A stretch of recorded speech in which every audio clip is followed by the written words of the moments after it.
Bien le bonsoir. Oui? Une vidéo. Ça fait combien de temps d'ailleurs?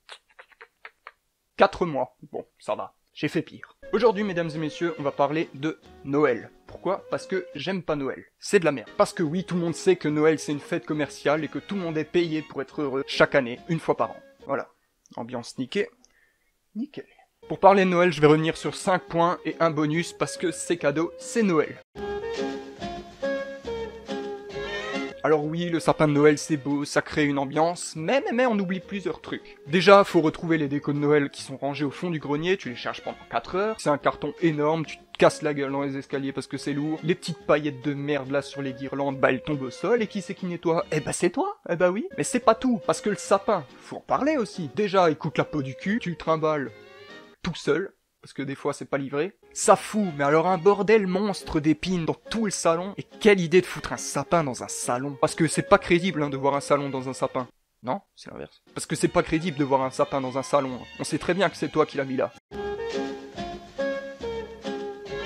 Alors ça, c'est probablement le truc que je supporte le moins à Noël. Aussi lointain que je me rappelle, les films de Noël, ça a toujours été quelque chose que je ne supportais pas, vraiment. Le film est d'un niais, les personnages sont cons, c'est toujours la même histoire. Des gamins qui retrouvent un personnage un peu bizarre, qui s'avère être le Père Noël, qui est devenu amnésique parce qu'il est tombé de son traîneau, ou j'en sais rien, de conneries comme ça. Et leur mission est de donner des cadeaux aux enfants, parce que sinon Noël est gâché, gna gna gna. Non. Non. Non.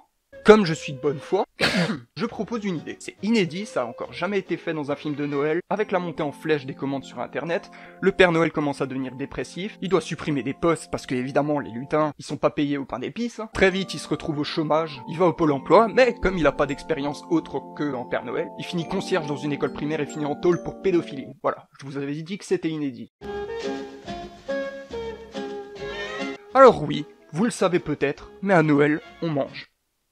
Beaucoup. Tu dois plus rien bouffer pendant 2 semaines sous peine de plus avoir faim le jour J. Mais le problème, c'est que t'as 4 repas différents dans la même journée. L'entrée froide, l'entrée chaude, le repas, le café, avec le dessert. C'est Koh-Lanta inversé, tu dois bouffer le plus possible et si t'as le malheur de caler en plein milieu du repas, tu te fais dévisager toute la soirée par la famille parce que ta connasse de tati s'est fait chier à faire un repas de régiment pendant 5 jours et on pourrait nourrir toute l'Éthiopie avec le repas que tu gâches. Je t'ai rien demandé, t'avais qu'à pas faire une dinde fourrée parce que c'est toi la dinde fourrée.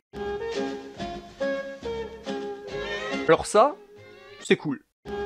Mais c'est chiant. Parce que oui, avec les cadeaux, tu peux estimer le taux d'appréciation que toute ta famille a envers toi. Si ton frère reçoit la PS4 Pro édition Golden, et que ton cousin reçoit le Faucon Millennium géant à 800 €, et toi tu reçois des cartes Panini de foot d'édition 1998. Pose-toi de sérieuses questions. Soit t'es adopté, soit ton père c'est pas ton vrai père, et qu'en plus de ça, ton vrai père c'est le Père Noël Clodo concierge. Pire, si tu reçois une Wonderbox, alors là c'est la totale. Parce que là, non seulement ta famille a mis 10 balles dans ton putain de cadeau, en plus ils avaient pas d'idée sur quoi choisir, parce qu'ils connaissent pas du tout tes goûts. Alors ça c'est sûrement le pire parce que ça peut te niquer toute l'année en un message. Je m'explique. Non seulement tu te fais chier à écrire 30 messages à des gens que t'as plus vus depuis 6 mois, et en plus de ça, si t'as le malheur d'oublier ne serait-ce qu'un message à une personne importante, ils vont te le rappeler encore 10 générations plus tard. Et même t'auras beau recevoir 30 messages joyeux Noël, je suis pas sûr que ton Noël sera un peu meilleur. En plus si tu passes ta journée à répondre merci, bisous, toi aussi, smiley cœur, smiley cadeau, smiley sapin, smiley boîte aux lettres, ta gueule, laisse-moi profiter de mon Noël et on verra demain pour les messages. Point suivant. Là, je m'adresse particulièrement aux enfants divorcés. Aux enfants de parents divorcés. Le fameux débat, où est-ce que je passe Noël le 24 au soir, et où est-ce que je passe le Noël le 25. Parce que oui, c'est un réel débat qu'il y a dans cette famille, et ça crée une tension chaque année. Mais qui va-t-il choisir ? Parce qu'effectivement, le Noël le 24 au soir et le 25, c'est pas du tout pareil. Entre les invités qui viennent seulement le soir et ceux qui viennent le lendemain parce qu'ils ont la gueule de bois parce qu'ils ont un peu abusé sur le vin rouge la veille. Donc petite astuce pour les personnes qui ne savent jamais où fêter Noël. Choisir où tu vas fêter Noël, c'est un peu comme choisir ton équipe de foot à l'école. Tu choisis d'abord ceux avec qui tu veux te mettre une grosse race le 24 au soir, et le 25, tu choisis avec qui tu veux décuver. Tous ensemble, de manière conviviale.